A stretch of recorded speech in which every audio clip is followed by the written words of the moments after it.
one. What is going on, everybody? Welcome to a brand new podcast that me and my beautiful co-host right here Thank you. are going to be doing. I'm your host, Trep. My co-host, Willis, here. If you guys don't know who we are, I'll explain to you.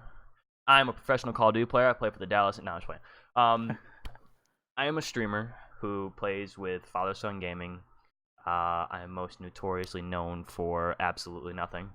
But if you do watch FSG, you see me every Monday, Wednesday, and Saturday with those two playing GBs. We're dope. We have a somewhat good record. Come by and watch 7 p.m. Eastern, Monday, Wednesday, and Saturday. My man Will here. He is what I like to say their main mod in the FSG's chat. He's a mod in my chat, but obviously when I'm playing with FSG, he's modding their channel, and I have other mods in my channel. But been friends with this guy since I placed second in their first BO4 tournament. When I came into Papa and Jason's life, I came into Will and every other mod's life as well. So I've met all of them, I've hung out with all of them, and we're all really good friends. And me and Will play most of the time, but you know, sometimes Will has obligations and he can't game like I do. So either way, welcome to the Game 5 Round 11 podcast. I brought this up to Will a couple days ago. Yeah, and a couple days. Will said immediately, he said he was down to do this, and we originally decided that this is going to be, well, we have decided this is going to be a COD-centered podcast, because that's what me and him know the most about, is Call of Duty, and especially the one that's going on right now in Modern Warfare. I mean, we're obviously going to bring up stuff about the past titles and what we hope to see in the future. And Will, that's what we're going to start with. Because if anybody watches my stream or FSG stream, when I'm in their stream, when you're in their stream, or when you're in my stream and we're talking about Modern Warfare, we say some things about the title that we are not fond of at all. But we're going to talk about the good first. All right, the good of Modern Warfare. The gun skill, the gun mechanics is by far the best part of Modern Warfare. Everything else, in my opinion, is terrible. Once you leave the region of how the guns feel, you immediately start like backtracking instantly about the game. If it's how the guns are balanced, how the spawns are in every single game mode, how the maps are.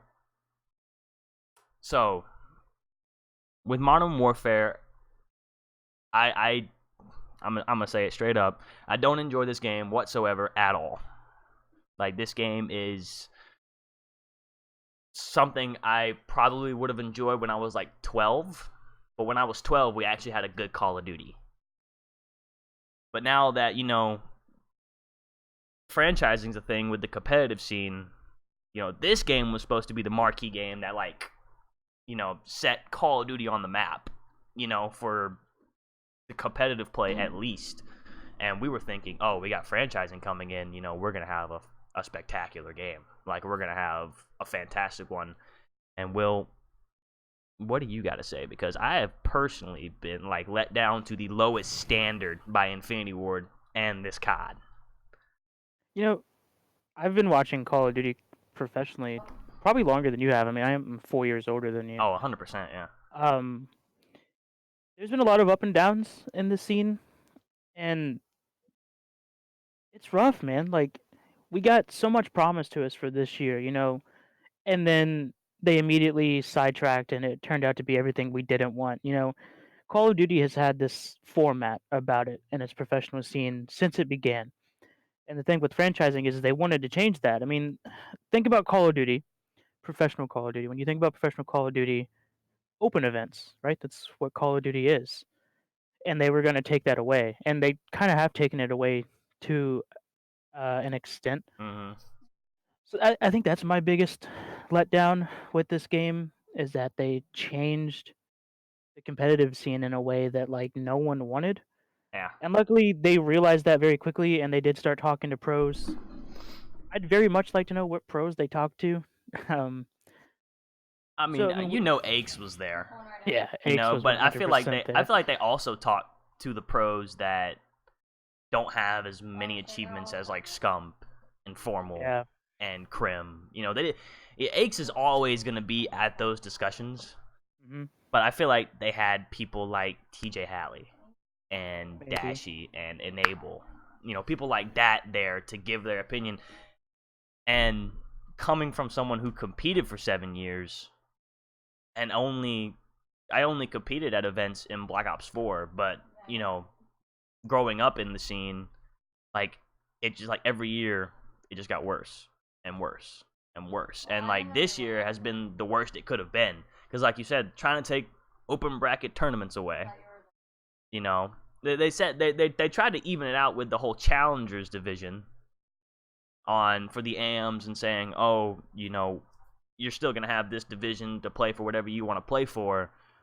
But then they said, but it's not up to us. It's to the franchising teams on if they want to host a tournament or not. You know, and let's take that in for example. Atlanta, they're hosting one, but it's only for 64 teams. Yeah. When you had these open bracket tournaments back in the day where they were 128, Yeah. you They're know, about. Yeah. yeah, like almost 130 teams in each open bracket, and now you only have 64 teams in Atlanta who get to play for 2 days. You don't even know what the bracket's going to be set up like. So it's like, well, that's kind of because think about it. Only 64 teams, like half of those teams are going to be top amateur players, Hmm. and that screws over the people who want to get their first time competing in. Yeah. It's funny. Think about all the people that are gonna go and then they play Parasite's team first round. Yeah, yeah, Because he couldn't make it on a pro team this year, and it's Parasite, so he's not going to take a substitute spot, but he's still a professional player. oh yeah, Like, you can't say Haggie's not a professional player just because he's not on a starting team this year. And that happened. People played Haggie's team at the open event. It's a $250,000 challenger event, and someone played Haggie's team first round. Like, yeah. imagine. Like, and another thing, you brought up the $250,000 at the launch weekend. Mhm. The AMs are going from 250K to play for to 25K in Yeah, Atlanta. it's very The flip, even like with the less amount of teams, I think the less amount of teams like is the reason why the price dropped so much. But at the same time, like you could if you are a non if you are not a known well amateur player like Tiny or anyone like that, you should be playing local events anyway. You shouldn't be competing at lands unless, you know, Yep. obviously you get to the level where you think you can. But like I think if you look at these CDL events like with this year, you could make because I've looked into the local events that are being hosted and you could make that 25K in like 4 months of playing at any of these locals because there's so many of them. Like there's tons of them. But I just hate the fact that with franchising, I know I was talking to my team before I stopped competing, and we had the fear of, oh, are the AMs gonna get the boot? You know, are they gonna get, you know, completely ignored? And they didn't get completely ignored, but they got the second worst thing to completely ignored. Yeah. So it's like I don't know how I feel about that. But obviously, I'm not competing anymore. But the people who are competing, I can only feel for them because you're going into a 64 team bracket, and half of those teams are gonna smoke the hell out of you. And the worst part is like some of these teams aren't even like they're like the teams that are, oh god, what are they called? Like the main rosters on the championship teams, they have their academy teams, is that what it's called? Yeah, academy squads. Yeah, Yeah, and then like they're playing through the challengers as well, which is just like, okay, so now you're playing substitutes for a professional team basically. Now you're playing just substitutes that can't start. That's Yeah. basically what it is. You know, it's just really really whack in my opinion on how they're doing things. But back to Modern Warfare itself.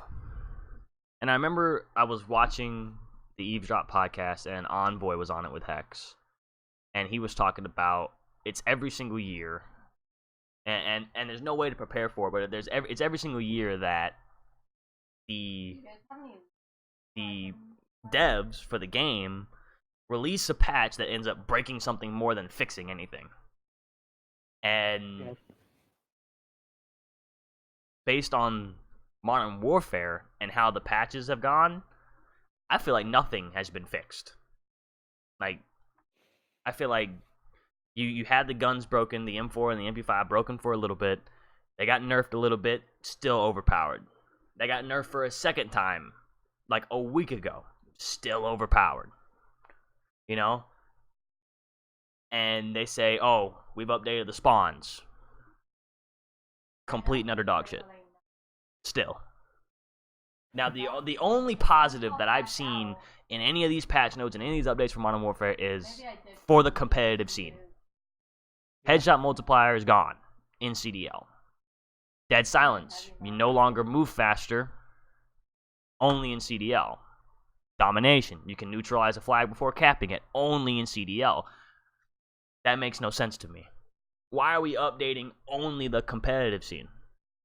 Well, it stems to not Activision, Infinity War, right? Infinity Ward is notorious for not liking the professional scene. They've never outright said, "Hey, we hate the professional players," but they've definitely made it very clear that they aren't fans of the way the professional players act. They think they're like entitled, but yeah, I think these devs, what they do kind of decides the livelihood of professional players. So like, I think the pros have a reason to be quote unquote entitled Right. because like it's literally their money that Yeah, the it's devs are literally their messing with. job, yeah. Um, Infinity Ward had a very, very clear vision of what they wanted Modern Warfare to be, uh, and a professional, competitive, tuned game is not that. They wanted the little corner campers to be comfortable the entire time playing Yeah. this game. And the thing about Call of Duty is that that's what it is. Call of Duty is that game to where you can hop on and you can go crazy and you can get destroyed in the very next game. I don't think you should ever take that away. Like we've talked about it while playing pubs, like during your streams, and it's like 30. You get 35 kills in a match in this game. You're like, oh god, I popped off. Yeah, like Compared to like Black Ops 4, where you're like, I got 34 kills. What the hell did I do this game? yeah, I fucking sucked, you know? I It's mean, like if it, it's to the point where like I understand you want the noobs to be comfortable and you want the well, people yeah, who aren't as good to still enjoy the game. But at the same time, like in my opinion, I would rather have like the hardcore COD players playing my game nonstop than having corner camping little Timmy with his claymores and his 7.25 shotgun playing nonstop. well, the only issue is like the hardcore COD players are 1% of 99, Yeah, right? So they want the corner campers to be happy because it's the corner campers that play. There's more corner campers than there are people rushing around with double time MP5 class. but what corner campers complained about?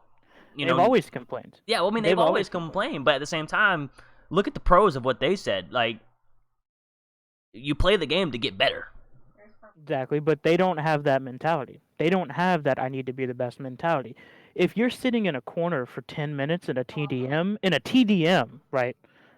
You don't have that I want to be better mentality. You have that, I want to do the best that I can this game only. You know what I'm saying? Um, and also a big thing, I think they looked at last year for Black Ops 4. We got like the sales reports from Black Ops 4 and they made billions off of loot boxes and stuff like that. And if you look at like the demographic of who's buying that stuff, it's the little Timmies Yeah, sitting in their corners. You know what I'm saying? Like you look at a professional player, they might have a camo or two, unless you're like Formal, who literally just played Blackout, and so he had everything without spending money mm-hmm. anyways. Uh, but I know people personally. I went to like back when I was in college and Black Ops 4 had just come out. I knew people who had spent like $400 on the game within the first month just buying shit. Yeah. So like, and you look at their KDs and they're like a .7 and they barely move. That's like the people that they want. They saw that $1 billion and realized that they could probably do it too. And they tried to cover it up with like stories of, well, we're trying to make the game realistic. Yeah. You can't make Call of Duty realistic. It's Nope. not the point of Call of Duty. You can make it close. You Oh know, my I have God, no let me take issue my with gun. guns sounding really cool when you shoot, or I you know, apologize. Y'all are gonna hear her screaming in the background, okay? I mean, like I said, if you watch my streams, you're used to it. So she's playing Apex. She's gonna scream. Just let her. Kill leader, bro. She was the kill My leader, bad. guys. Everyone Can I get a thumbs up in the comments for her being the kill leader? But you're gonna hear her screaming and calling out in Apex. But hey, I mean that's what you're gonna get if you watch this podcast. So, but I understand. Like I get their mentality on it, that you want the not so good players to play. mm-hmm. But at the same time, look back at all the past recent CODs. Have you ever had a problem with getting people to play the game? It's Call of Duty. Like, you are never going to have an issue unless you make Infinite Warfare where people aren't going to play the game. I mean, put jetpacks back in, guarantee you your numbers are going to drop. But at the same time, I don't know at this point. Oh, you're not wrong. But at the same time, like I said, this is Call of Duty, man. People are gonna be like, "Oh, it's a new COD. I'm gonna buy this." There's Here's not. the thing, dude. Like, you get people like us. We're capable of dropping a nuke, getting a 100-kill game. That's what I want to do. I don't want to spend 15 minutes running around Arkloff Peak looking for one guy. Yeah.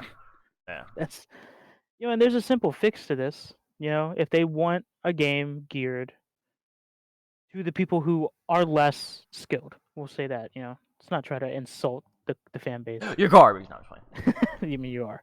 Let's just be real. But make a ranked playlist. Come on, like Yeah. that's all it had to have been done. Make your normal game and then make a ranked playlist from the beginning, straight up with the CDL rules. I mean, you could have even waited until I don't know, December, whenever the CDL rules. But we came are out, in February. Yeah, we're in February, and the only thing we can do is play GBs. Yeah, we it's can. the only way the game is bearable. Yeah, that's all we can do. That's all all the high tier players that are really good at the game. All they can do to actually have fun in Modern Warfare is wagers and GBs and tournaments. And and Infinity Ward has never made a ranked playlist ever. They've never made one. They had one in IW, didn't they? It was kind of garbage though. It wasn't really it didn't rank you. It was just a mode that had the CW. It wasn't an actual ranked playlist. It was just here's a mode with the rule set. Play it. Yeah. Which didn't change anything because the little Timmies, and the whole point of a ranked playlist is, oh, you're this rank, you're not going to match up against this low tier rank. You're going to match up against this high tier rank. And that's why everybody talks about the Black Ops 2 rank play or the World War 2 rank play. World War 2 wasn't that good of a game, but the rank play on it was really good. The World War 2 rank play was perfect. It's the only Call of Duty rank play to have an MMR system that is not based strictly on time played. Yeah. Black Ops 2 is praised so highly because it was the very first one. It was the very first one to be like, hey, here's the thing. You got your iron, bronze, gold, silver, whatever it is, up and up, all the way up to masters. But it was still very much exactly like Black Ops 4's. It was just you still needed to be good, you still needed to win, but all you had to do was win and play a lot. Just play, yeah. Right, you didn't actually have to do good in the games. You could get carried to masters. World War II wasn't like that. You actually had to have your own personal stats, even if you were searching as. I mean, it took them forever to get an actual 4v4 search out, but even if you were on a team with people, your individual stats mattered more than if your team won the game. Mm-hmm. I think most people are we're begging for a ranked play system. We're begging for a BR. I personally, if they come out with a ranked play, I don't think it's gonna be any good. I mean, I'm gonna play it more than I'm gonna play pubs because I would rather play that more than pubs. But I've seen this on Twitter all over the place, and people are the only thing that's gonna save this game is a BR. They gotta release a BR. They gotta do a BR. I agree. I think it's more than that, though. I mean, I agree that. I mean, you look at how successful Blackout was. Blackout was a hit. People loved Blackout. And coming to Modern Warfare, there's leaks about a BR, a map is leaked, there's a bunch of information, 200 players, you 1v1 to come back, we're getting all this information, We're getting no confirmation from Infinity Ward themselves. We don't know what's happening. They haven't said anything about a rank play, and we're in February. We're almost halfway through this game cycle. You I know? saw rumors that the 17th of this month, which is a Monday, we'll get our first news on the BR. But at the And same point, that's just the same rumors that's said that there's a BR coming, anyways. and the news we could get on a BR is them saying, "Hey, there's not going to be a BR." Yeah, they could say, we thought about it, we designed it, and it isn't a part of our vision, so it's Yeah, trash. we're just chalking it, and you're stuck with this for the rest of the year. You're stuck This with this game until a won't new game comes survive out. for anyone except for the pros past March. March. I think we got about a good month before everyone's done. See, that's a thing that I'm worried about from a personal standpoint, because I play GBs with Jason and Papa every Monday, Wednesday, and Saturday. And we can play GBs all live long day, but how many more do we have in us? You know? Yeah. Like, we're almost to 200 wins. And I know Jay said, let's get to 500 wins. That's not going to be possible. And it's not going to be, and I'm not saying it's not going to be possible just due to the fact that, the game's going to run its course by then. The new COD's going to come out. It's not going to be possible because we're not going to want to do it.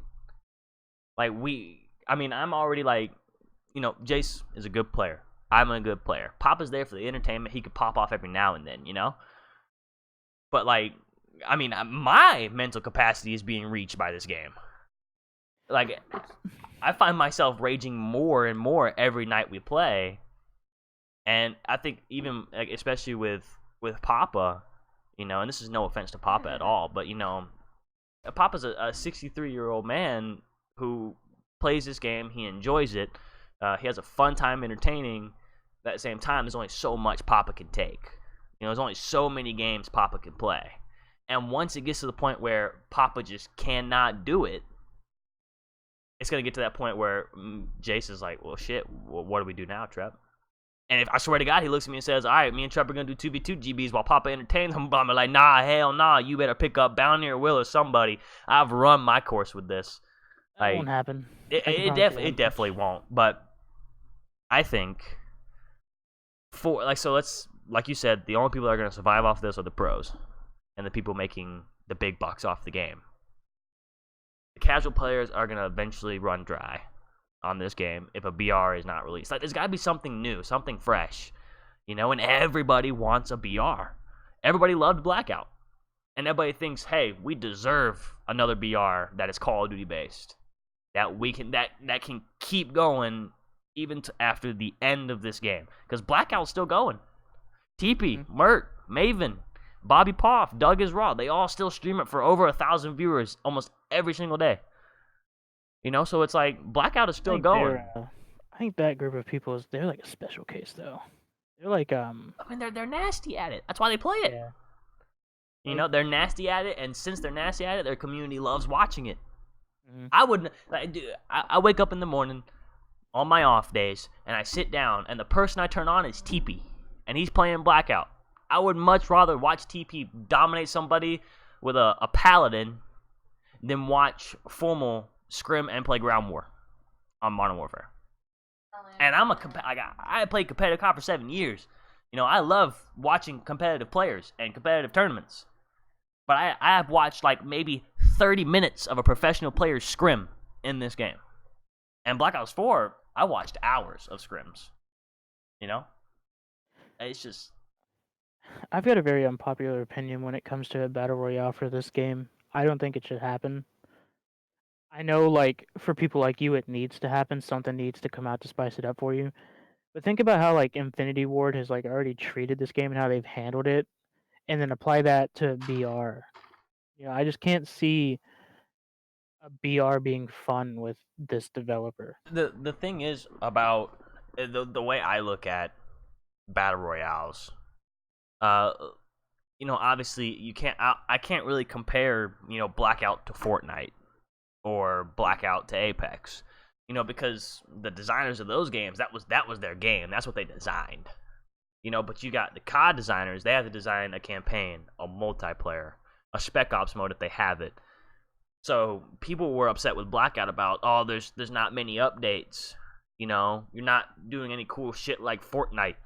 You don't have to. That's the thing. This is Call of Duty BR. This is not Fortnite where you can build a tower and sit in it for the whole game. This is where you have to loot a gun and you have to use your gun skill. See, that's the thing is like I don't think you need. I think if a video world released a BR, they don't have to update it that much. Like do what Blackout did. Now Blackout or do a little bit more than Blackout because Blackout what they do? They changed the colors of it, added a couple more locations, and that was that. I mean, they added some fun limited time modes. Obviously me and you can attest to that because we played Heavy Metal Heroes for the last month and a half of the game, and we had a good time. I think that was the only time, well, one of the only times in Blackout where I enjoyed playing it.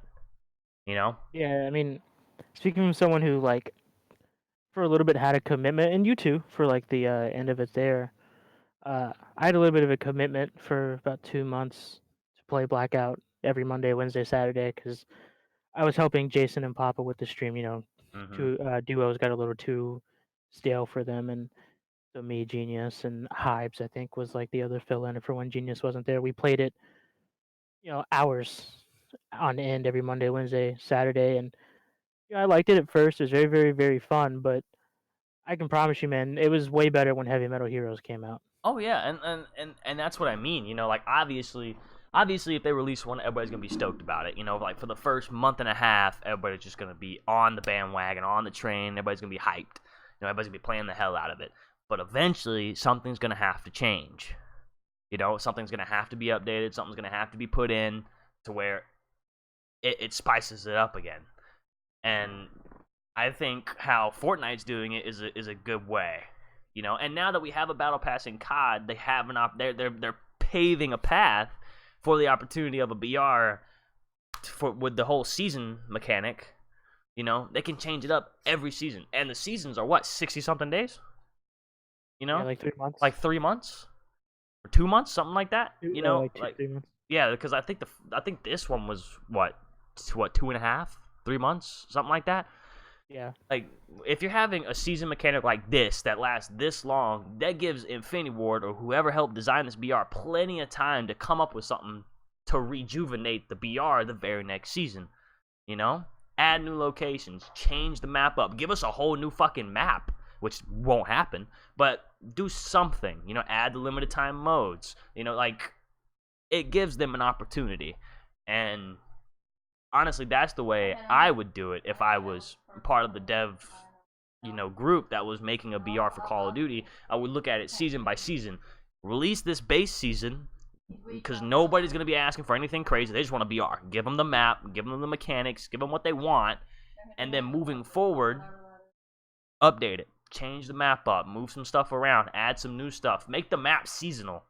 You know how dope it would be if it was fucking like if they released this BR with the game and then when December hits, it's snowy and got Christmas trees and shit everywhere. Like that'd be dope.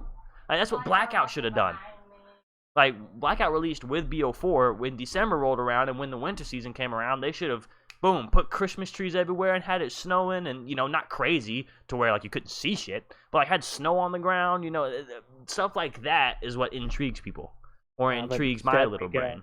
We got fall colored trees. And the grass is completely green. Everyone's watering it for 3 hours every day. Like, yeah, it was fall and blackout from like the end of October until January. Yeah, like they went opposite of the spectrum. But that's what I think should happen if a BR gets released. Because I'm not against a BR in this game. I definitely play it. I worry about how it's going to be handled, how they're handled as it goes on. I think it'll be all right when it comes out. Has to be right, but I don't know. This game needs a lot. This game needs some help. It needs something to hold its hand. Oh, 100%. Yes, I'm recording. You want to say hello to the YouTube people? There you go. All right, but that's my take on a BR, and I think there needs to be one. I mean, needs a really strong word, but like we said, if something new doesn't get put in this game's gonna die out very soon. No one's gonna play it. I'm gonna be back on Fortnite probably. I mean, you never know. Like, I mean, But I'll give you this, right? Like a ranked playlist can save the game for 2 months. A BR can probably keep it alive until Black Ops 5. yeah, I think a And BR could keep it alive till BO5. Yeah. there's a rumor now that like the Battle Royale is separate. It's not actually a Mhm. part of Modern Warfare. It's going to Mhm. come out separately and it's free to play. So if they Mhm. do that, then I'm all for it. You know, there's absolutely no Yeah. arguments. The It's a only free thing to play game. So if the it's only thing you're gonna have to garbage, pay all right. for is a If you battle want to buy pass. skins, yeah. If you Yeah. want to buy a battle pass. Yeah. That's the So only thing you have if to pay it's for. if it's the Fortnite route, like oh yeah, like that's the thing. That's why I never like dog on Fortnite, too hard, just because like it's free to play. You Yeah, know, it's free. Like you're spending no money to play that game. if Like they mess up a season and it kind of is whack, then all right, it's free to play. yeah, I didn't pay anything for this, so screw it. I have spent a lot of money on Fortnite, but that's a I've different spent a story. little bit, spent a little I've bit, I've but got a not thousand recently. dollar plus inventory, and I don't know if I am proud of that or not. You shouldn't be, in my personal opinion.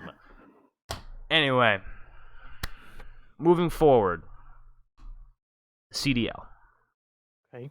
Call of Duty League. This is for anybody, competitive wise, who watches competitive COD, plays it. I mean, obviously, I played it for a long time. I know Will has kept up with competitive COD for a long time, and this year, like we said, franchising, big year for competitive COD. This is what they said was gonna, step up Call of Duty competitive wise.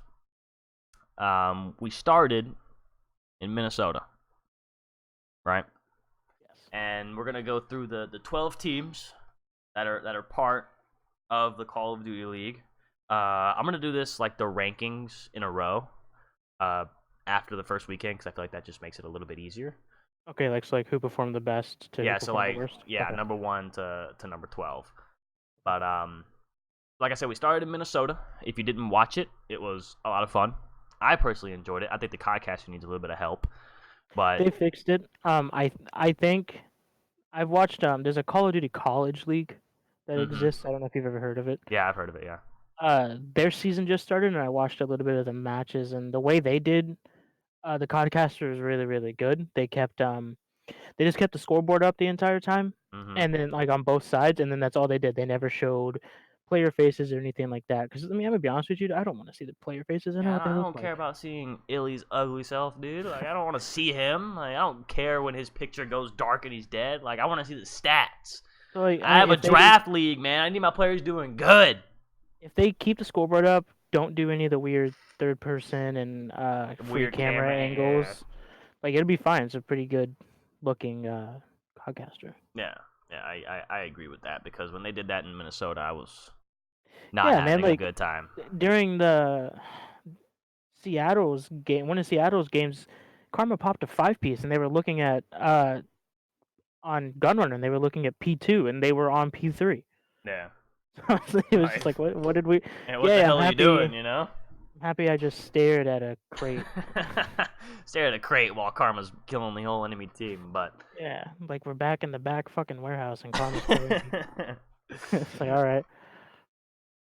but we got London this weekend, and me and Will's idea about releasing these episodes is we want to do one every 2 weeks because that gives us time for the CDL and in case they update anything casually within Modern Warfare, patch notes, fixes, stuff like that, or if they're adding anything new. Like, of course, very soon, Season 2 is coming out.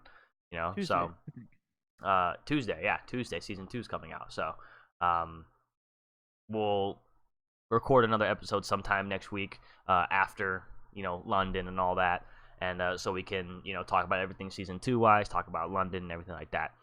But diving in to the CDL now, like I said, we had Minnesota happen 2 weeks ago now. Since Not even a week and a half. well, yeah, a week and a half, yeah, since London hadn't started yet. If you missed any of the action from CDL Minnesota, I think you personally missed out. I thought it was cool, except for the Shredders. I didn't like the Shredders. If you don't know who they are, It was so go weird, back dude. and find them. Yo, go watch the VODs. Yeah, from go that. watch the You'll- VODs. Yeah, you'll see the Shredders. But let's start out with the teams. All right. Mhm. At number one, we have a three-way tie for number one. Well, actually, a two-way tie for number one. It's a two-way tie for first place and a two-way tie for third For place. Right third, second, yeah. Number one, we got the Atlanta FaZe. Obviously, FaZe Clan, getting a league spot, basing in Atlanta. Um, the roster start out with the star player of Call of Duty right now in Simp. I'm not gonna do full names because why would we? If you follow competitive, you're gonna know who he is. I feel like even if you don't follow competitive, you should know who Simp is. But either way, we got Simp, and we want to do the CDL too because I know there's some people in like my chat, for example, who watches competitive COD, and we didn't want to do just a regular podcast just talking about COD. Like we want to get the competitive stuff in there too because, like I said, me and Will have a background in that. But we got Simp. All right, we got a Beezy, we got Major Maniac, we got Celium, and who's their fifth? Priesta. How could you forget? How could I forget Priesta? My God. They went 2-0 over the weekend, dropping one map to the New York Subliners. To the Subliners, which was weird. To the New York Subliners.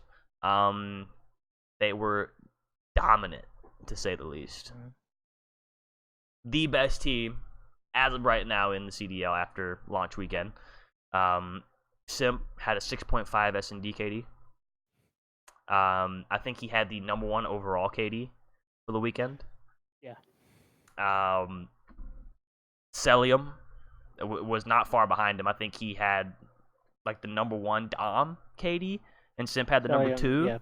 Mm-hmm. They tore up. So Simp yeah, and Celium went off. Atlanta FaZe 2-0 to start off. 6-1 map count.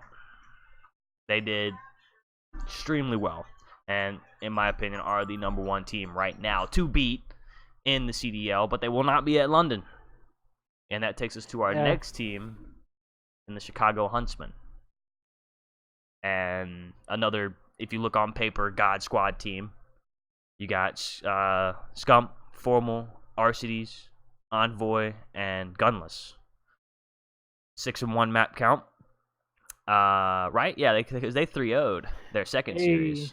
They 3-0'd Optic. Yeah. They got destroyed in that search and destroy versus Dallas. Against Dallas. Yeah. It was bad. It was rough. But then Atlanta destroyed Dallas.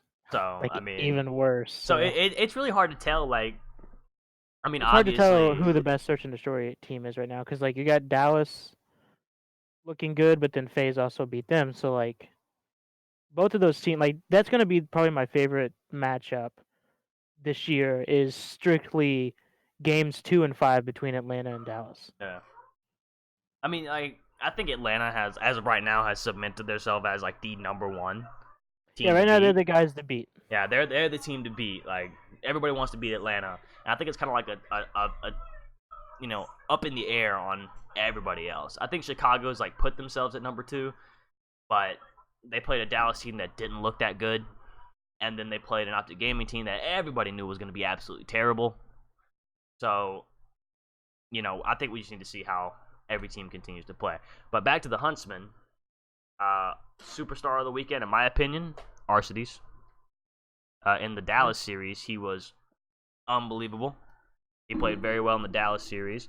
He struggled a little bit in the Optic Gaming series, but overall, I think you just chalk that up to off series.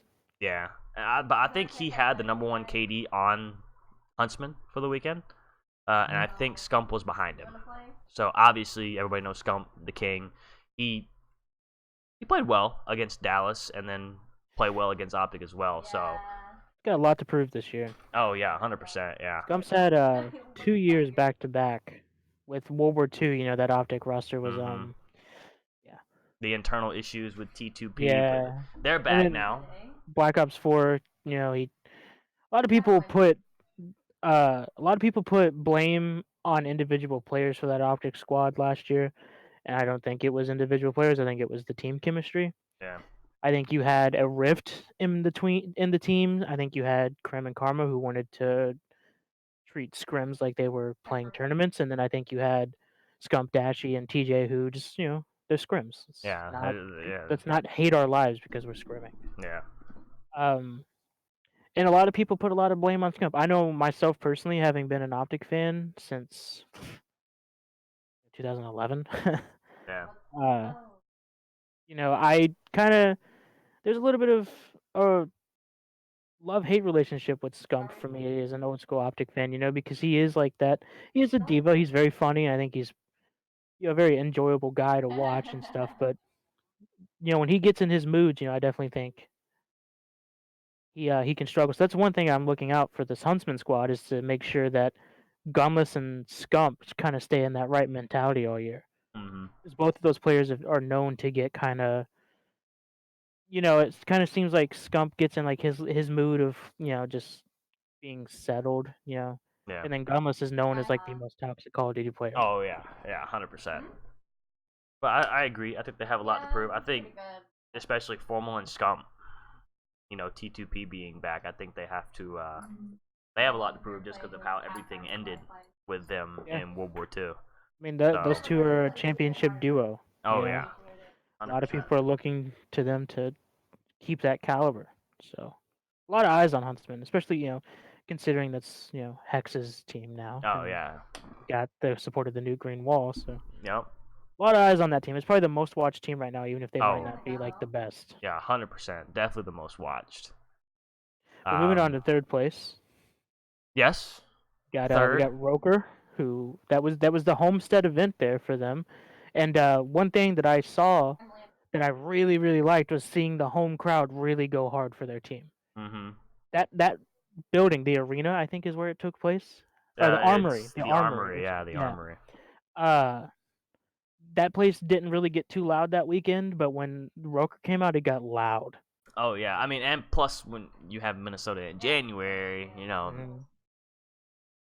not very great planning, but still, even when Minnesota played, the fans were crazy. So that's why Oh I'm yeah, excited for London this weekend because it's gonna be when the Ravens ridiculous. come out, man, it's gonna be hectic.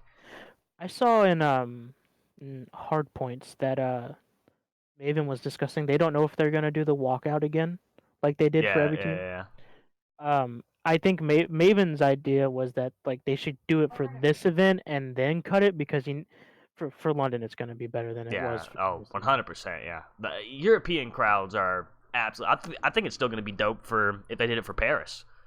I still Yeah. think the Paris crowd would still be insane.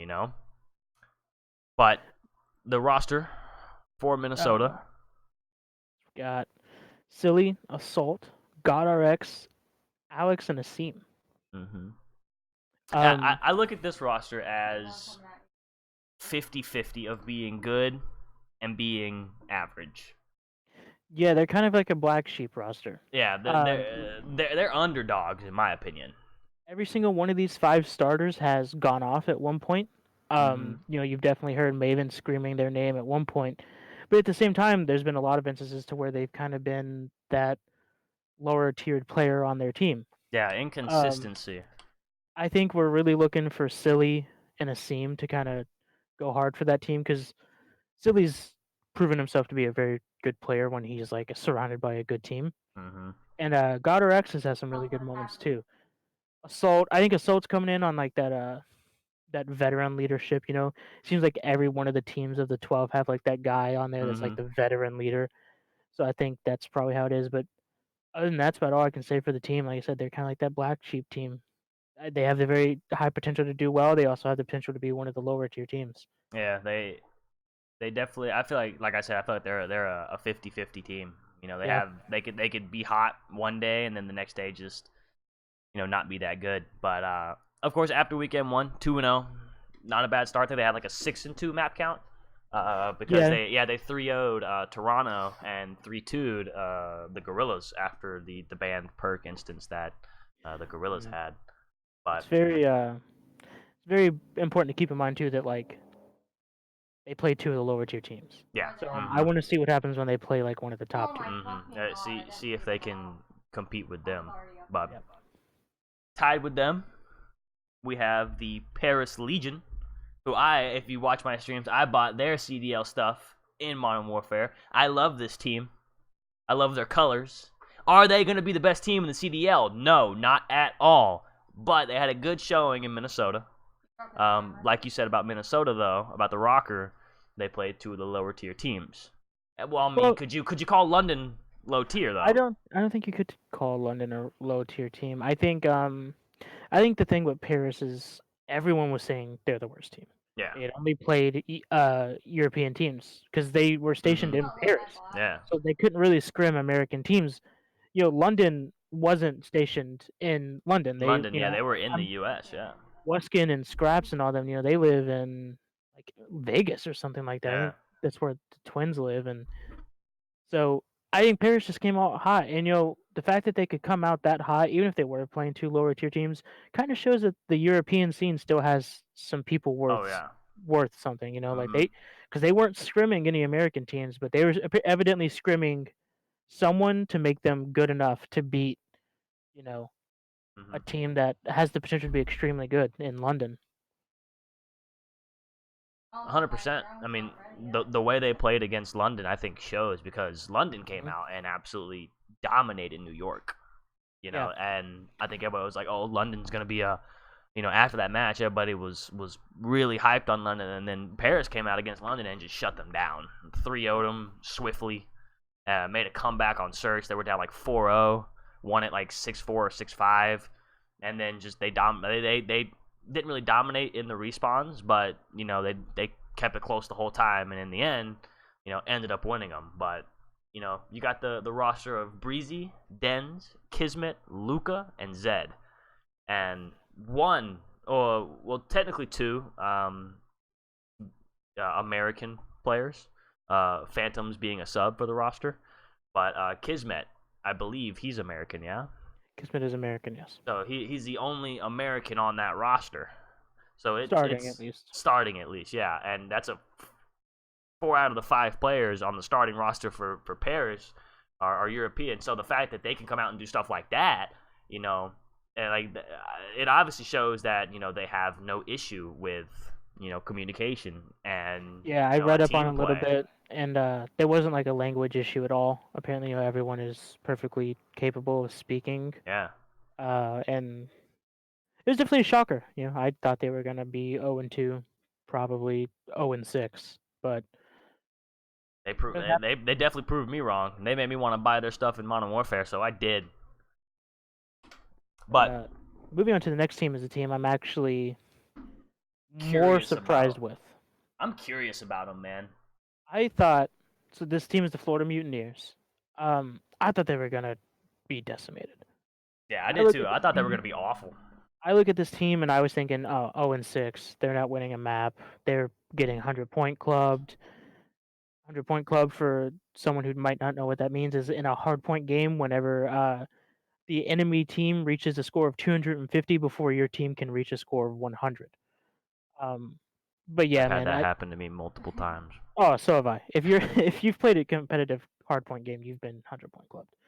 But yeah. So that roster is going to be Pristini, Havoc, Mox, Skies, and Frosty. I see. I don't hate the roster, I don't either. truthfully.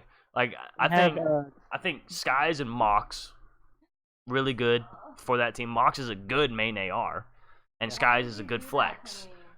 The other players, especially Frosty, are the ones that I was really concerned about because what is this? Frosty's first year, second year in This is his COD, second year. Black second Ops year in 4 was COD. his first year competing after he left. Frosty, for those of you who might not know, say you've just recently started watching competitive, Frosty's actually a world champion in Halo. Mm-hmm. So it's not like he's up there and he's just like nervous on main stage because he's competed at the highest level in a Mm-hmm. game before. But I don't know, man. Something about Frosty and Call of Duty just doesn't click the same way it Yeah, clicks with Halo. yeah, and I think that's with like a lot of the Halo players. I mean, you Well, got not you all of got them. not all of them, but take Shotzi for example. Yeah. Very bad launch weekend in COD. Oh, we'll get to Shotzi. Don't worry. Oh yeah, we'll get to him. But I mean, and then also you can look at the other end of that spectrum with Formal and Enable. Champions in COD. Mhm. So Well, even we'll say Enable. Enable. He's a champion. He's won events. But he's never been your all at star the player. top, yeah, He's never been someone that I'd be like, if I'm drafting a team, he's never going to be my first round pick. yeah, yeah. But I like Florida. I think they have potential. They had a 1-1 I think they weekend. do too. They beat Seattle, and they Interesting. The fact that lost they to Los Angeles Guerrillas, right? Yeah, the the, Mutineers, yeah. they lost to the Gorillas. Yeah, the Gorillas. Yeah. So to beat Seattle. I think they have potential. I think they just have stuff they really got to work on. Their S&D looks good. Their Hmm. respawn is what is a struggle for them, in my personal opinion, I mean, because I watched their respawn and they looked a little lackluster in it. Prestini's extremely good at S&D. Uh, but I don't know, man. He was more of my like question mark for this team Yeah.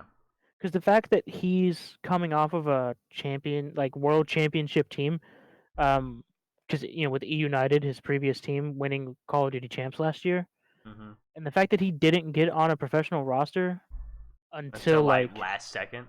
hmm Yeah. yeah, it's a very big question mark for me because looking back at uh E United, you know, Stini's always been like one of the ones you're like, oh yeah, Pristini and Arcides, they're gonna go off. They're twins. They're always gonna play well together. So I don't know if it's I think he just got overshadowed by Simp when Simp yeah, joined the team, true. and when they made that roster change to have Simp and Abizi, the Tiny Terrors, like it got to the point where every time E United was playing, it was Simp and Abizi was what everybody was Yeah, looking at. Before that, it was Arcides and Pristini, it So I it think he became just Arcides and Pristini. At the yeah, beginning, it was Arcides and Gunless.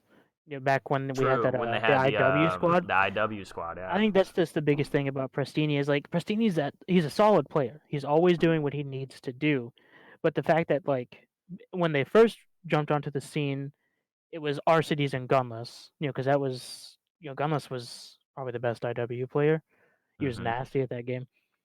And then so that's kind of where he got overshadowed. And then it became him and Arcides whenever Gunless was gone and you had like Clay and people on the team. But as soon you're right, man. As soon as they got the Tiny Terrors, it moved away from the twins and became Simp and Became Abizi. the Simp and the Beezy show, and so Yeah, and even like Clay too kind of stepped more into the spotlight because it became like that story of like Clay's turning two amateur players into a championship caliber duo. yeah. I think both of them just got drowned out. I think Arcides is just really lucky he's best friends with Gunless. Yeah, and they got a they he got a good spot Formal, on the formal Huntsman is for sure. yeah, Formal loves playing with Gunless. So Oh yeah, I'm not. yeah, I don't want to take that away from like Arcides' skill. I say he lucky he's best friend with Gunless, but it's just a good situation for him. You know what I'm saying? He yeah, and Gunless are best friends. Arcides is good. Arcides is on the team with Formal. He's probably gonna get asked to play. yeah. So like Florida, I have high hopes for them. More I think they practice, can turn more it around. games. Yeah, for sure, for sure. But moving forward, next team, the home team for this weekend, the London Royal Ravens. I was excited as hell when this team got announced. Personally, because I love the Marshall twins in Wuskins and Scraps. Because Yeah, Scraps had a really good BO4. yeah, He he was was. really good at Black Ops 4. Weskin, not so much, but Scraps was a name everybody knew in BO4 if you followed the competitive scene. But roster of this one is Dylan, who one of the best submachine gun players in the game. I think he was the Jerd, best sub in Black Ops 4. definitely, yeah. If he wasn't, he was very close behind Simp. But Dylan, I Jerd, yeah. Rated, Scraps, and Weskin. Hmm. Don't like I don't. Rated on the team. Raiders been around for a while. I He's think been out for he's. a long time. I mentioned that like there's always that veteran on the team, especially with a new Hmm. format to kind of be that coaching spirit. I think that's probably rated. Rated I and mean, Jerd probably it's not like share that Rated, role. played awful at Mhm. Minnesota. I mean, the team went 1-1, obliterated New York Subliners, Oh and yeah. then Paris hit them with the 3-0. And that's where it takes me back to the inconsistency. Where was the London we saw against New York against Paris? I mean, but that's the thing about competitive COD. Like, your gameplay mechanics can change in a day. Yep. You can have a really good day on Friday, and then Saturday just not know how to move your thumbs. Yeah. Like, Saturday you sit at the bad station, bro. And yeah, yeah, you sit the bad station on the wrong side of the stage, and your PlayStation's fucking you over or something, or whatever the excuses these pros like the might make. But killer conspiracy. You know what I'm talking yeah, about? yeah, yeah. I know what You got you're if you got the red cables coming out your PlayStation, you're fucked. saying. But again about London, I have hopes for them too. I think they're going to be a really good team. I think they're going to be a top 4 team, truthfully. I want them to be top 4. Yeah, I want them to be a top 4 team. I've wanted an EU team to be like top 4 for years, and it never happens. I mean, we had kind of a stint with Splice in Infinite Warfare, I think, was the Yeah, game.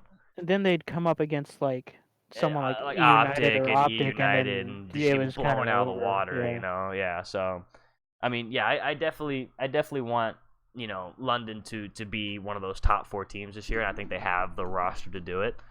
It wasn't a terrible showing at Minnesota, but hey, you're the home team this weekend, so you got to have a good one. You got I to think be they'll do ready. better this weekend. I think they will too. I think they'll have a. Now I don't think they'll win the whole thing. No, they're not beating Huntsman. They probably won't be able to beat Dallas either. But We'll get to Dallas. We'll get to Dallas. Yeah. We'll get to the Dallas Empire. But yeah, high hopes for London. Again, their home series is this weekend. Starts Saturday at 6 a.m. Eastern Standard Time. Willis, are you gonna get up to watch the matches? I probably just won't go to bed. Truthfully, me too. Me and you all night. Let's go. Let's go. I'm here. I'm definitely.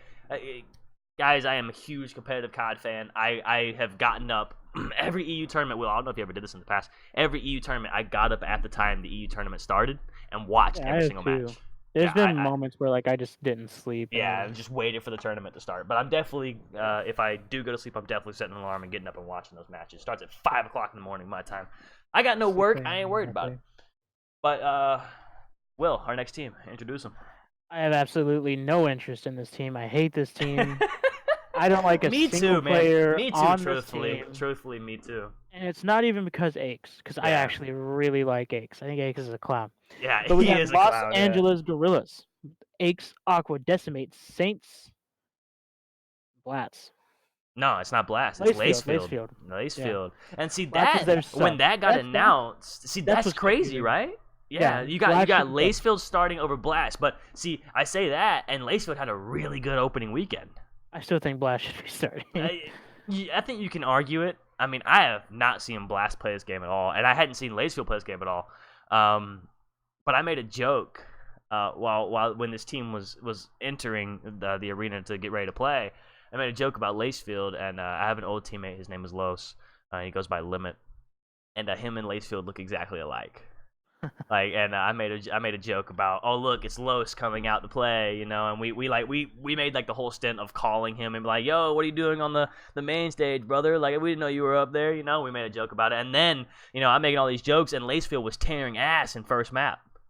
Like he was just going insane, and so I thought this team was gonna be the worst team in the league, and they still have potential. They still have potential to be the worst team in the league, but they had a decent first weekend because they beat Florida in the second series. They played, but not convincingly, whatsoever. So I think this team has a lot to work on. I hate Aches with a burning fucking passion. I don't hate him. I hate him. I cannot stand him. But he's always the villain. He's always the villain that ends up winning in the end. You have your favorites like back in the day, Black Ops 3 Optic, AW Optic. He was the one that put them out in both champs. So I don't think this team is gonna be any good moving forward. They probably won't be. They play in London and they play Chicago on Saturday. The only chance they have is getting Blatz in there and hoping he's good because Blatz is actually a good player. Yeah. Who do you replace though? Aches. You think so? Yeah. You replace the veteran captain? Yeah, I think Aches is no more than a captain on his rosters. He never plays well, even if the roster is winning. But I think he's a very smart Call of Duty player. So I think he'd be an extremely very, very good captain. I think the second he retires, any team that gets him as their captain is very, very lucky. Yeah. I just don't think he has the ability to keep up anymore with the other professionals. Yeah. We kind of actually skipped over a team, but it didn't really matter because they're tied for the same place. Who did we skip over? The Toronto Ultra. Oh. The Toronto Ultra. They're tied for the same place, so not like it matters. But we got the Toronto Ultra next. My favorite player on this team is Zinni Parm.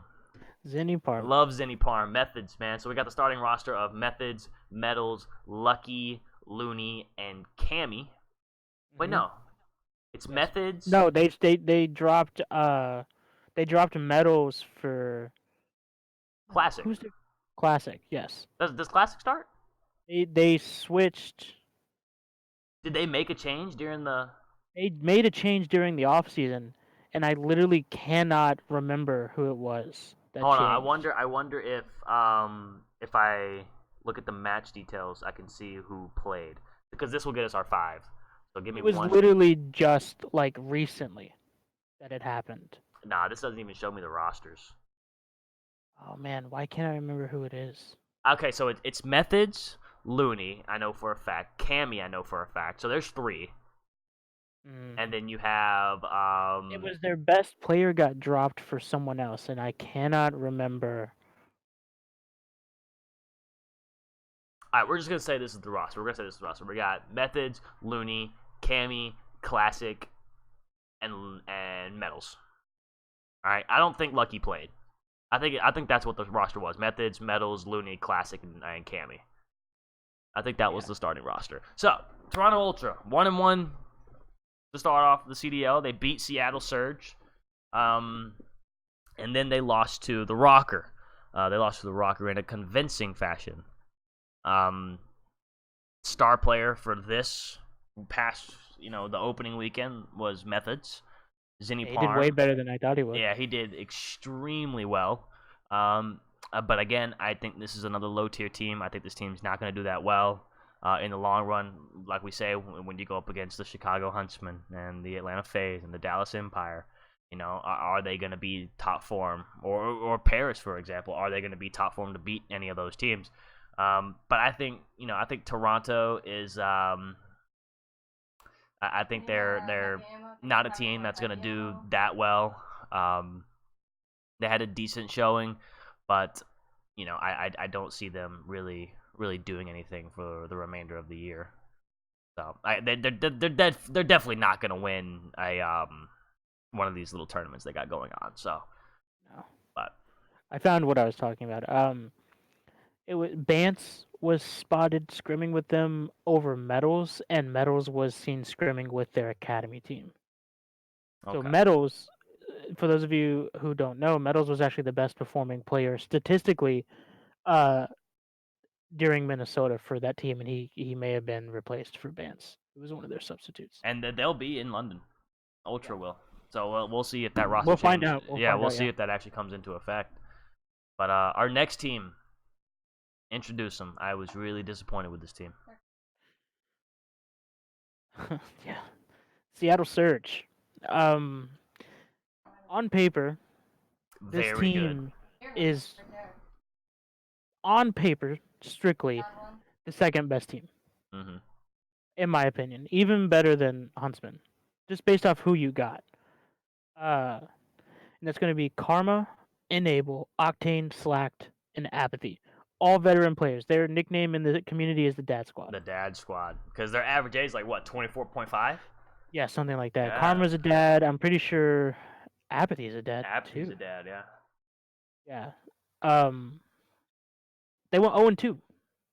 4-6 map So count. yeah, and that's not something you'd expect to see a team with the second best AR player of all time and the only 3-time world championship winner The in reason they Karma. are 0-2 is search and destroy. Their search was abysmal. Absolutely demolished in search, I and that's what cannot that's what believe lost them series. I cannot believe a team with Damon 3-time Barlow, the GOAT, and Octane was horrible at search and destroy. I mean, I they can't believe it. were awful, man. They were really bad, and I mean, It but made the me thing is, kind like, of they weren't even the worst team there. no. But watching them, dude, it literally it drove me insane watching how Seattle played Surge. And I'm not gonna say like, oh wow, I should be up there coaching them how to play Surge. Obviously, I'm not a professional player, but they did not look like they knew what the hell they were doing at all in Search and Destroy. Their respawns look good. They look good in respawn, but their searches look like they don't know what the hell they're doing. But I mean, I think they'll get better as time goes on. I think this team could be a top 4 team too. I think it Um, can too. but it really just like they gotta fix that search and destroy. Like it was. If you guys haven't watched any of these matches, go back to the Call of Duty League channel on YouTube. Watch the Seattle Surge matches. You'll see exactly what we're talking about. Dude, They, it was like a GB team was playing against a pro team. yeah, they got 6-0'd by who was their first matchup? Was it Florida? Their first matchup, Yeah, I'm pretty sure their first matchup, Florida like 6-0'd them Yeah, they in did. the first search. It was no, they 6-0'd them in game 5. Yeah, Ramaza okay, game yeah, 5, you're they right. 6-0'd them. That Ramaza was hard to watch. It was really hard to watch, man. Like I think, like I said, I think Seattle can be a top 4 team, but Search and Destroy has got to be worked on. I think Dom could be worked on a little bit. They got a little scary against Toronto, I believe. I think they won by like 4 points, or maybe it was Florida they won by 4 points, but they only beat somebody in Dom by like 4 points. But their hard points look good. I think they're a solid respawn team, but they really just gotta they gotta get on with Do you know what I that think it is with surge. this team? In reality, when you really look at it, for the past 2 to 3 games, everyone except for Octane has sort of been that I'll do whatever is Mm-hmm. left to do player. Like you look at Karma, even though he is the 3-time GOAT and you can always expect him to clutch when necessary. He had a really good weekend too. He Karma did. did. He played extremely well for them. Um, but back on that Optic squad, which he was a part of since AW, he was always that okay. I'm just gonna do whatever's left to do player. Mm-hmm.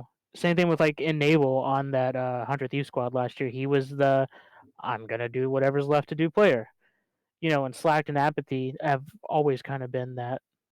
They're your OBJ kind of players. Mm-hmm.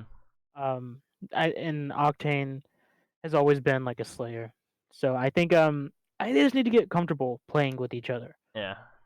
I got it's like a bunch of S&D masterminds trying to play together. Yeah. And that they probably just bumped heads a lot. Each one wanted to make the play, but you can't make the play with 5 separate people trying to make the play. Yeah. Yeah. I agree with that. So they got a lot of They work weren't on. cohesive. They were not a unit. Yeah, they It were. looked like 5 S&D superstars just Yeah, running in different it looked like directions. 5 16-year-old treps with the biggest ego in the world trying to be the best. That's what it looked like. Yeah, Moving forward, our next team, we got the show. Shell, as they are called, the Optic Gaming or Los Angeles Optic or Optic Gaming Los Angeles, whatever the hell they're called. In my opinion, worst team in the league. Now I know Probably. you had bad showings from the last two we're going to talk about, but I think this team is the worst. I think Toronto could beat them. I think Los Angeles Gorillas could beat them. You got Dashy, JCap, Slasher, Quavo or Kenny, and TJ Halley. Where do you even start with this team? Start with Slasher and talk about how he's like gonna be their only saving grace. Oh yeah, 100%. There's no faith in JCap. That man's 27 years old. He ran his course 2 years ago. He should have retired when he had the chance. But he's here. Should have retired after he won champs. Yeah, but he's here. And then you have 3 players who were superstars in the past couple years. Mm-hmm. You got Quavo, you got TJ, and you got Dashy. TJ and Dashy, very good on Optic Gaming last year in Black Ops 4. They were the superstars. Kenny, very good on 100 Thieves in Black Ops 4. Stupid good on TK in World War II. So you have, on paper, really good players that do not mesh well whatsoever in-game. I just think it's the team build. If that makes I think TJ hates the game and he doesn't want to play it. Dashy, for all the good that he is a solo player. Even on Optic, he didn't really work well. Kenny, the all-star of that 100 Thieves roster, but I think he kind of falls into the Dashy boat. He's sort of a player that kind of you send off to just go get kills while everyone Yeah. else does everything, and you can't have 2 of that on the same team, even if Yeah. it is 5 players. Slashers, their saving grace. I think if he can whip them into shape, they have a potential to be good. Because on paper, this team is good. You got JCap, who's a 2-time world champion. You got Slasher, who is known as the smartest Call of Duty player currently. You got Kenny, who is a two-time MVP? Did he win MVP back to back last year? When 100 Thieves won back to back, or did Priest get one of them? Priest got one, I'm pretty sure. Okay, well Kenny's an MVP caliber player. Dashy is Oh my god. on track to becoming the best Call of Duty player of all time. We just have to see if he can start winning again. Yeah. And then TJ, TJ's an S&D mastermind. TJ like revolutionized S&D and Ghost when he was still in middle school. Yeah. He probably wasn't in middle school, but you know what I'm saying. Yeah. When he was younger than he is now. He couldn't compete because he was Yeah. underage, but he still revolutionized S&D. But that team just does not mesh well, man. They're Yeah. garbage. They Yeah. went 2-6. Yeah, Won 2 maps. in map count, yeah. And we're not even to the worst of it yet, though. You know, like I said, I don't think this team's gonna be that good. I think they have an opportunity to be better than what I think they're gonna be. But until we see some very much big, like some huge improvements from their gameplay in general, the team's gonna suffer. They're gonna suffer a lot. They'd be so much better if they let Chino play over Cap. 100%. Because Chino's Guaranteed. actually nasty. Yeah, Chino's actually stupid good. Chino's one of their subs for anybody who doesn't know. Yeah. I've watched Their Chino subs are Chino and multiple Goonjo. times. Yeah, I feel like Goon's probably better than JCap. Drop Pac-Man as your coach, bro. Yeah, you got Pac-Man, who was an analyst last year as your coach. I mean, come on, dude. Should have kept Teep. Should have. I mean, would Teep have taken it? I don't know. He's probably making more money streaming than they were gonna pay him. Yeah, probably. But Let's skip the next team and go to. so you want to save them for last, huh? Yeah, I want to save them for last. Okay. So up next, hey, you are screaming. I'm gonna need you to stay quiet. Thank you. Up next, we have the New York Subliners. Edit that out. I mean, everybody knows that I already gave everybody the warning that this was gonna happen. So, I mean, bear with me, until I, get soundproofing in everything. But New York Subliners, honestly, this team disappointed the hell out of me, man. I was super excited for this team. They look really good on paper, dude. Yeah, they look amazing on paper. You have two people on this team who and I will say the two people after you introduce the roster, but who have always been that all-star player. When they're playing a game, they're gonna do something crazy. Yeah. And then they had a 1-6 map count on launch weekend, and the one map they took was from Atlanta FaZe. Yeah. You're telling me you didn't take a map from London, but you could take a map from Atlanta FaZe, who is arguably the best team right now? I think Atlanta probably just aren't good at St. Peter Griffin domination. No, it was Hackney Dom is what it was. They lost Hackney Dom? Yeah, I thought it was the St. Petrograd. Nah, it was Hackney and New York. Okay, handily. Then you're right. I remember it now, but Hackney's so up in the air, dude. Yeah. It's all about who gets AB spawn. Yeah. But the starting roster for this team is Accuracy, Attach, Zero, Temp, and Zuma. Yeah, you got Zuma and Attach back. Yep, that's exactly who I was talking about. That duo, they always go off together, man. Yeah, you got Zuma and Attach. They've been teaming for years on years, and they've been successful. But the launch weekend, Attach lackluster performance. Zuma actually played really well in Minnesota, but everybody else in his team, Temp, Zero, Accuracy, Attach, just really lackluster. And Accuracy, you can't have that from your main AR because you got an M4 in this game, and the M4 in this game is absolutely insane. So it's like I think Accuracy, if this team's gonna be successful, it starts with Accuracy, in my opinion, because the AR role is really important, and Accuracy did not do what he needed to do. I mean, this game is M4 dominant. You run 3 M4s. Basically in every game. I saw some teams running 5 MP5s, which was a smart decision. I know Dallas has a habit of putting on 5 MP5s for Bar Hill on Petrograd Hardpoint, which is pretty smart. But yeah, man, this team is just it sucks to see because at no point are like Zuma and Attach ever like been at the bottom, Yeah. and right now they are. They statistically speaking, they're the worst team in the league right now. Mm-hmm. They only won 14% of their games. Yeah. And we could say the same thing about the next team, but we know the next team's not going to stay down where they are. Yeah, and yeah. So So subliners, like, they could stay down here. yeah, Like, they that's the very possibly thing. could be They could horrible all year. possibly be like the worst team all year long.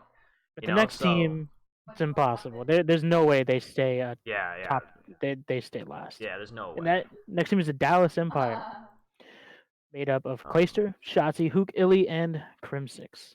Dallas Um, Empire, the best so team online. leading into this event, they were monsters. Dominant, They dominant, were not dominant. losing. They were going like 30 something and 2 in scrims, like consistently. But then they get to Minnesota and they go 0 2. They win one map, and that is a search and destroy against the Chicago Huntsmen. What do you think happened? Illy is an online warrior. Is he though? Look. Okay, so Shotzi, Shotzi has to get his feet wet in COD.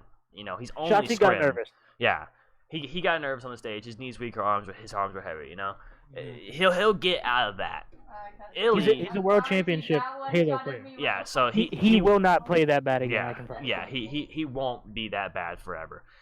Illy had glimpses of superstardom, and then He had moments on main stage there where he was playing really, really well. and then he would not be doing Shit the bed. anything at all. He'd Yeah, start- he would was shit straight the in circle. sheets.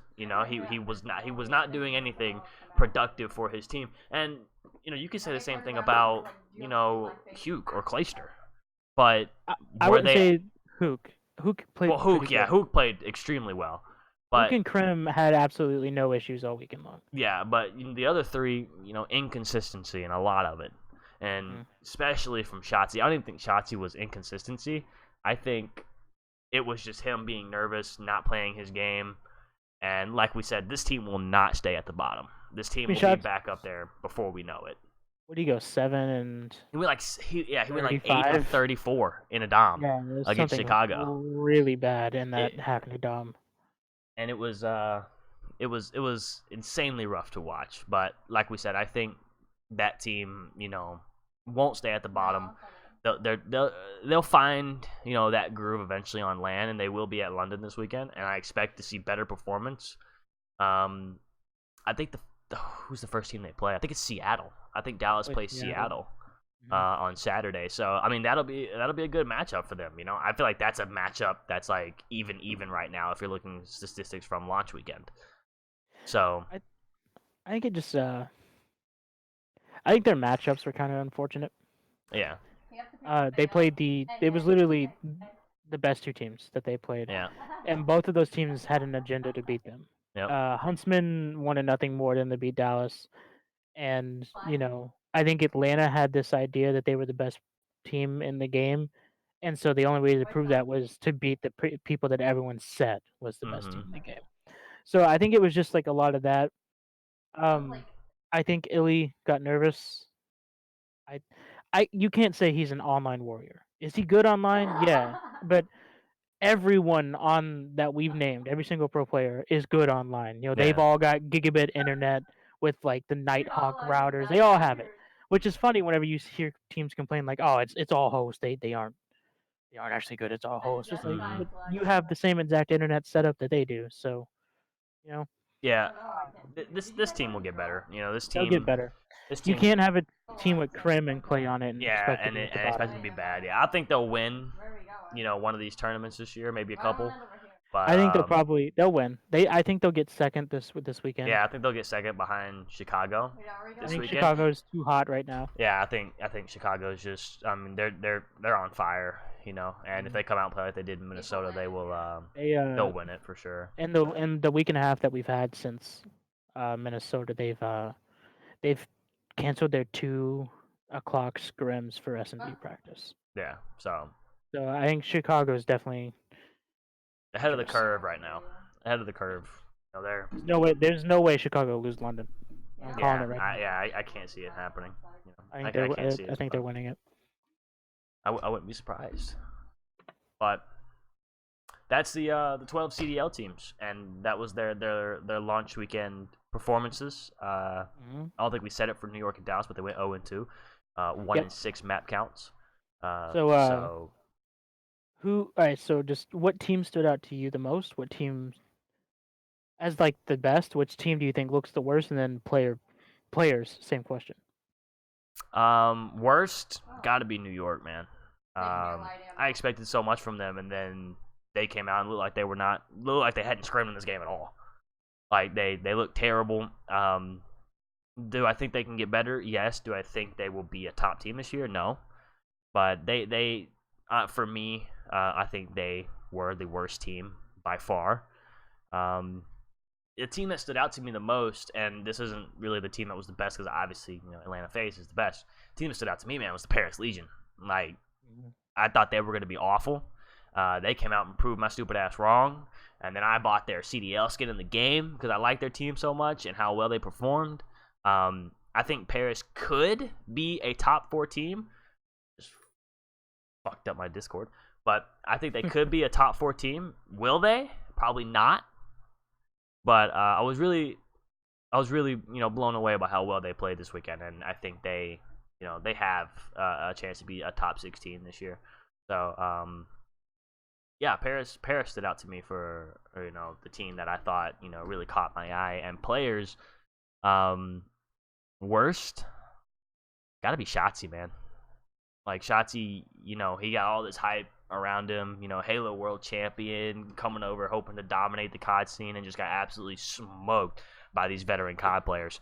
And well, he will not play like that all year long. He will play much better throughout the year as it goes on.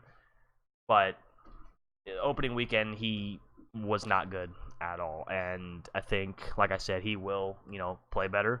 But he really shit the sheets. I think he's mentally going to go back and check himself in, and make sure he's extra prepared for London. Um, but yeah, Shotzi for the worst, and for the best player, um, one. I mean, obviously, got to be Simp, man. Like the kid's a maniac, bro. He just turned 19 like today. So the kid's insane. 6.5 S&D ratio, which I know they only played like what 2 searches, but a 6.5 kill to death ratio, even for 2 searches, is stupid good. So he was dominant in respawn, dominant in search. Had the number 2 KD overall, I think, for the weekend, or the number 1. I don't know. I think it was number 1 overall, and then number 2 Dom KD. But has to be Simp, man. That kid's gonna do miraculous things for COD in plenty of years to come. So definitely him for the standout player of launch weekend for the CDL. My answers are kind of similar. I worst team for me had to be in Dallas. I wanted way more out of that team. We've talked about it. They're not going to be that bad, but Mm-hmm. they were still bad. So they still get, they still have. I can still mention them as the worst team. Mm-hmm. There's absolutely no reason they should have said all the stuff they did say. For those of you that don't really follow competitive drama, Dallas, Crimsix very much wants to be the bad guy this year. Mm-hmm. There's a lot of trash talking, and they didn't follow it up. So I think they looked like some clowns up there on main Oh, stage. 100%. Yeah. Best team, I think FaZe. I heavily expected Chicago to be that number 1 team, but they FaZe came out and did it instead. Worst player, I don't think Shotzi. I don't know. Honestly, for me, it's gonna be Illy over Shotzi. Mm-hmm. I think Illy had no reason to play as bad as he did. Shotzi is the first time competing in a new game. Whenever you watch like the Dallas videos and stuff talking about how they formed the roster, the question for Illy was never really there. The question was always whether or not Shotzi was going to be able to Mm-hmm. perform. And yeah, I think Illy just let me down a little bit more than Shotzi. That's why I'm putting him there. Best player for me is Arceus. I had a lot of doubts on the man. I'm not gonna lie. I like Arceus. I think he's a great player. He's a really good dude based on what I've seen off of like streams and Twitter and stuff like that. I just thought he was gonna come out and struggle without having his brother there. His anchor, it's like a comforting presence right there with him. Mm-hmm. But he came out all going only had like one poor showing. Uh, yeah, I think he's probably the player to watch. I don't say simp because Simp's a different breed. Yeah, you know what We you're all gonna get knew out he of was. Simp. Yeah. We all knew he was going to be nasty. So that's why I didn't include him as mine. Arcides was just a big question mark for me because he's never played without Prestini. And, this is the first time he's actually been a leader on a team. Yeah. You know, he's got a very solid voice. He doesn't have Clayster there calling the shots anymore. It's very much a very way more open environment for leadership on that team over there on Huntsman than it is on a United. 100%. And obviously, our choices are going to change after, this next weekend because not all 12 teams are going to be there. Atlanta won't be there. So, Oh yeah, we'll probably do the same, questions again. Best team, worst team, best player, worst player. yeah, for the After weekend. after every tournament, yeah, Yeah. because we could say Arceus and Sims were the best two players, but then this weekend Arceus could be horrible, Yeah, and and Simp's Chicago not could going to be go there. 0-2 and not even make it in the bracket play, Yeah, so. and Simp won't be there. So So you never know. You never know. But you excited for London this weekend, Will? yeah, I just don't. Don't really want to want watch it 6 a.m. I mean, hey, what you Yeah, gotta live with sometimes. looking forward to London. It's starts on Saturday, February 8th, 2020, at 6 a.m. Eastern time. So if you guys want to watch it, it's youtube.com/Call of Duty League or COD League. You can find it live there. 6 a.m. Eastern Standard Time goes all the way until about I think 2:15 Central Time.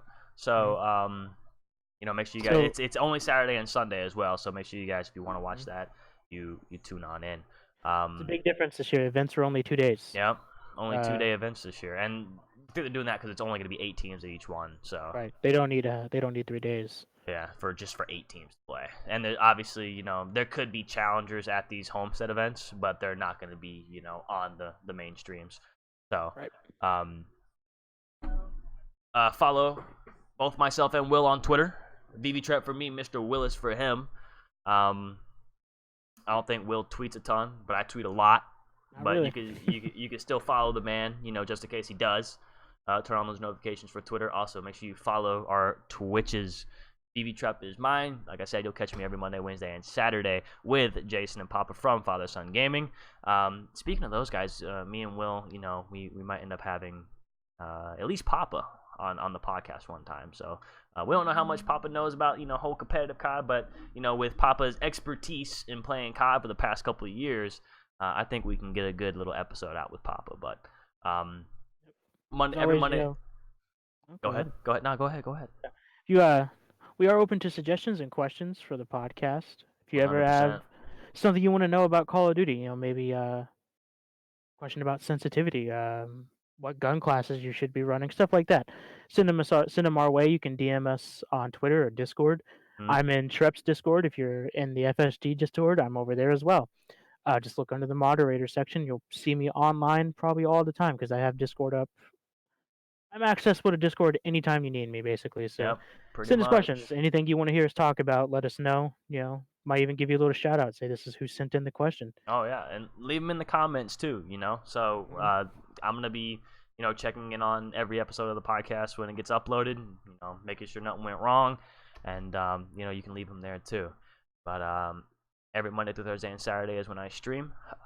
It's actually Thursday right now, 7:37 p.m. I'm actually we're gonna stop this podcast, and I'm gonna end up live on the old Twitch. Live on the old Twitch. So like I said, VVTrap, make sure you come by, hang out, drop a follow, do whatever you want to like. But hey, appreciate everybody for watching this. If you enjoyed it, leave a thumbs up, subscribe.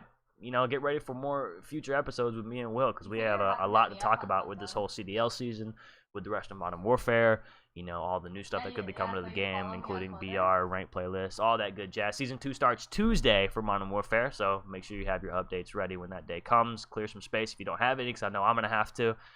But, yeah, again, I'm Trep. This is Willis. We'll see you guys in the next one.